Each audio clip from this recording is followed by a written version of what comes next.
মন দিয়ে শোনেন, ফজরের 2 রাকাত সুন্নত যদি পারেন ঘরে পড়বেন, 20 মিনিট বাকি আছে, ঘরে পড়বেন। যখন ঘরে পড়বেন, প্রথম রাকাতে কুল ইয়া আইয়ুহাল কাফিরুন পড়বেন, দ্বিতীয় রাকাতে কুল হুয়াল্লাহ পড়বেন। বলেন আপনারা, উলামারা ছাড়া অন্যরা বলেন, ফজরের সুন্নতের প্রথম রাকাতে কোন সূরা? আইয়ুহাল কাফিরুন, দ্বিতীয় রাকাতে কুল হুয়াল্লাহু আহাদ, এটা পড়লেন। আর যদি পারেন মাঝে মাঝে, যদি পারেন, আলেমদের তো মুখস্থ আছে, আপনারা যারা সাধারণ আছেন যদি পারেন মাঝে মাঝে প্রথম রাকাতে সূরা বাকারার 136 নাম্বার ছোট্ট একটা আয়াত মুখস্থ করে নেবেন, দ্বিতীয় রাকাতে সূরা আলী ইমরানের 64 নাম্বার আয়াত মুসলিম শরীফের বর্ণনা আছে। প্রথম রাকাতে সূরা বাকারার 136, দ্বিতীয় রাকাতে সূরা আলী ইমরানের 64 নাম্বার আয়াত ফজরের সুন্নতের প্রথম এবং দ্বিতীয় রাকাতে পড়বেন। আর বেশিরভাগ সময় প্রথম রাকাতে কুল ইয়া আইয়ুহাল কাফিরুন, দ্বিতীয় রাকাতে কুল হুয়াল্লাহ।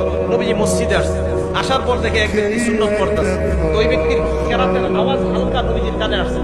নবীজি শুনতে পাইল ওই ব্যক্তি প্রথম রাকাতে পড়তেছে কুল ইয়া আইয়ুহাল কাফিরুন। আল্লাহ নবী বললেন হাদা আবদুন আরাফা রাব্বা। আল্লাহ নবী যখন শুনলেন এই ব্যক্তি ফজরের সুন্নতের প্রথম রাকাতে কুল ইয়া আইয়ুহাল কাফিরুন পড়লেন, নবীজি বললেন এই ব্যক্তি এমন এক বান্দা যে ব্যক্তি তার রবকে চিনতে পেরেছে, যে ব্যক্তি তার রবকে চিনেছে। তো নবীজি দাঁড়ায় রয়েছে। এবার ওই লোকটা দ্বিতীয় রাকাতে বললেন কুল হুয়াল্লাহু আহাদ। আল্লাহ নবী বললেন হাদা আব্দুন আমানা বিরব্বি, এই ব্যক্তি তার রবের উপর পরিপূর্ণ ঈমান আনছে। তাহলে প্রথম রাকাতে কুল ইয়া আইয়ুহাল কাফিরুন, দ্বিতীয় রাকাতে কুল হুয়াল্লাহু আহাদ। এবার ফজরের সুন্নত পড়লেন, পড়ার পর আপনি বাসায় বসে আছেন, তাকায় দেখেন ঘড়ির মধ্যে এখনো 15 মিনিট বাকি। তখন আপনি কি করবেন? আরবিটা প্রথম বলি, ওলামায়ে কেরাম তো আরবি মনে রাখতে পারবে, আপনারা পরে বাংলাটা বলতেছে। নবীজি বলতেন, ফাতুল বারীতে আসছে, আল্লাহুম্মা রাব্বা জিবরাইলা ওয়া রাব্বা মিকাইলা ওয়া রাব্বা মুহাম্মাদিন সাল্লাল্লাহু আলাইহি ওয়াসাল্লাম আউযু বিকা মিনান নারি সালাসা মাররাত। নবীজি আল্লাহর দরবারে দোয়া করতেন, হে জিবরাইলের রব, হে মিকাইলের রব, হে মুহাম্মদ সাল্লাল্লাহু আলাইহি ওয়াসাল্লামের রব, আমি আপনার কাছে জাহান্নাম থেকে পানাহ চাই। নবী এই দোয়াটা 3 বার করতেন। ফজরের সুন্নত পড়লেন, পড়ার পর সময় আছে, নবীজি দোয়া করতেন। এবার আমার সাথে বলেন, হে জিবরাইলের রব, হে মিকাইলের রব, হে মুহাম্মদ সাল্লাল্লাহু আলাইহি সাল্লামের রব, আমি আপনার কাছে জাহান্নাম থেকে পানাহ চাই। কয়বার এটা? 3 বার। যদি বাসায় পড়েন তো বাসায়, মসজিদে বললে মসজিদও এই দোয়াটা করবেন। পরে যদি দেখেন এখনো নামাজের অনেক সময় বাকি, নামাজ পড়লেন, সুন্নত পড়লেন, সুন্নতের কেরাত পড়লেন, সুন্নতের পরে দোয়া করলেন। দোয়া করার পর বিবির দিকে তাকাইবেন। কার দিকে? বলে না সবাই, কার দিকে? বিবির দিকে। বিবির দিকে তাকানোর পর যদি দেখেন বিবি জাগ্রত, কথা বলবেন। যদি দেখেন বিবি ঘুমায় আছে, বিবিরে জাগ্রত করবেন। আম্মা জান আয়েশা সিদ্দিকা রাদিয়াল্লাহু তাআলা আনহার বর্ণনা, নবীজি যখন ফজরের সুন্নত পড়তেন, পড়ার পর আমার দিকে আল্লাহ নবী তাকাইতেন। তাকানোর পর আল্লাহ নবী যদি দেখতেন, ফাইন কুনতু মুস্তাইকিজা, নবীজি যদি আমাকে দেখতেন আমি জাগ্রত, হাদ্দাসানি, আমার সাথে আল্লাহ নবী কথা বলতেন। ওয়াইন কুনতু নাইমা আইকাযানি, আমাকে যদি দেখতেন আমি ঘুমন্ত, আল্লাহ নবী আমাকে জাগ্রত করে দিতেন। তাহলে ফজরের সুন্নত পড়ার পর বিবির সাথে এমনি 2-1টা কথা বলবেন, ধর্মীয় কথা, নবীর একটা সুন্নত আদায় করার সওয়াব পেয়ে যাবেন। আর বেবি যদি ঘুমায় থাকে তাকে জাগ্রত করবেন। এবার আসেন তৃতীয় আরেকটা সুন্নত বলি, 5 নাম্বার আরেকটা সুন্নত, যদি পারেন আদায় করবেন, না পারলে সমস্যা নাই। আগে শুনেন, আম্মা জান আয়েশা বলেন, আল্লাহ নবী ফজরের 2 রাকাত সুন্নত পড়ার পর ইত্তাজা আলা শিত্তিহিল আইমান, ডান কাত হয়ে একটু শুয়ে থাকতেন। না আপনারা এটা করলে তো ঘুমায় যাবেন। ফজরের সুন্নত পড়ার পর হযরতে বেলাল নবীজিকে ডাকার আগ পর্যন্ত নবীজি ডান কাত হয়ে একটু শুয়ে থাকতেন। আপনারা কি করবেন? বেশি সময় না, আপনারা একটু শুইবেন আবার উঠে যাবেন, কারণ একদম আপনার শয়তান গিট মারবে, ঘুমা ঘুমা ঘুমা।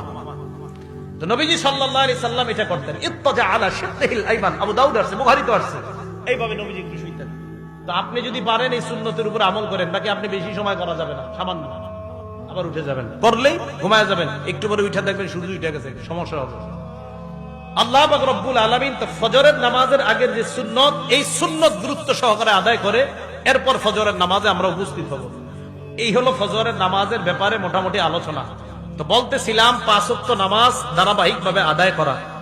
আবু দাউদ শরীফের 4986 নাম্বার হাদিসের বর্ণনা, নবীজি সাল্লাল্লাহু আলাইহি সাল্লামের এক সাহাবা অসুস্থ হয়েছে, আনসারী সাহাবা।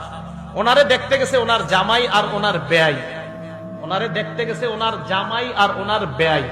জামাইর নাম আব্দুল্লাহ রহমতুল্লাহি আলাইহি। উনি বলেন, ইনতালাকতু আবি ওয়া আনা ইলা সিহরিন লানা মিনাল আনসার, আমি আর আমার আব্বা আমার আনসারি শ্বশুর বাড়িতে গেলাম, নাউদুহু অসুস্থ শ্বশুরকে দেখতে গেলাম। যাওয়ার পর আমরা তার সামনে বসা, হাদারাতিস সালাহ নামাজের সময় হয়ে যায়। অসুস্থ ব্যক্তি পরিবারের একজনকে ডাক দিয়ে বললেন, ইতুনি বিল উযু লিউসাল্লিয়া ফাস্তারিহা, ওযুর পানি আনো, ওযু করে আমি নামাজ পড়ার মাধ্যমে আমি প্রশান্তি অর্জন করতে চাই। আমরা তাকে বললাম, আপনি অসুস্থ, এই মুহূর্তে নামাজ না পড়লে হবে, একটু পরে পড়েন।